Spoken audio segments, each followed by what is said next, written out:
এবার ভারতের সাথে বাংলাদেশের ক্রমবর্ধমান উত্তেজনা এবং হুমকির মুখে যে কোনো চ্যালেঞ্জ নিতে প্রস্তুত থাকার আহ্বান জানিয়েছেন সেনাপ্রধান ওয়াকারুজ্জামান।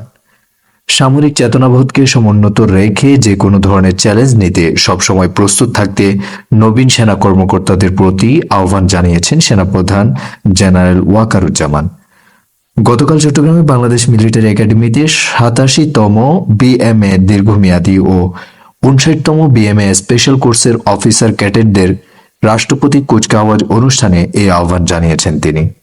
সকালে বাংলাদেশ মিলিটারি একাডেমির প্যারেড গ্রাউন্ডে পৌঁছান সেনাপ্রধান ওয়াকারুজ্জামান। শুরুতেই তিনি নবীন ক্যাডেটদের অভিবাদন গ্রহণ করে কুচকাওয়াজ পরিদর্শন করেন।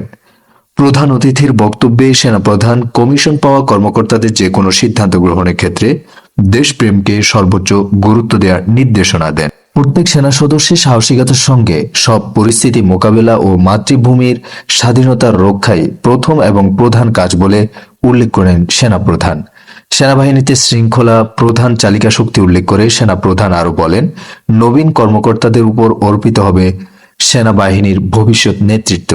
তাই তাদের যে কোনো বিষয়ে চূড়ান্ত সিদ্ধান্ত নিতে নিজের বিবেকের দ্বারস্থ হওয়ার আহ্বান জানিয়েছেন তিনি। একইভাবে বাংলাদেশের স্বাধীনতার সার্বভৌমত্ব রক্ষায় যে কোনো চ্যালেঞ্জ মোকাবেলায় সদা সর্বদা প্রস্তুত থাকার আহ্বান করেছেন তিনি।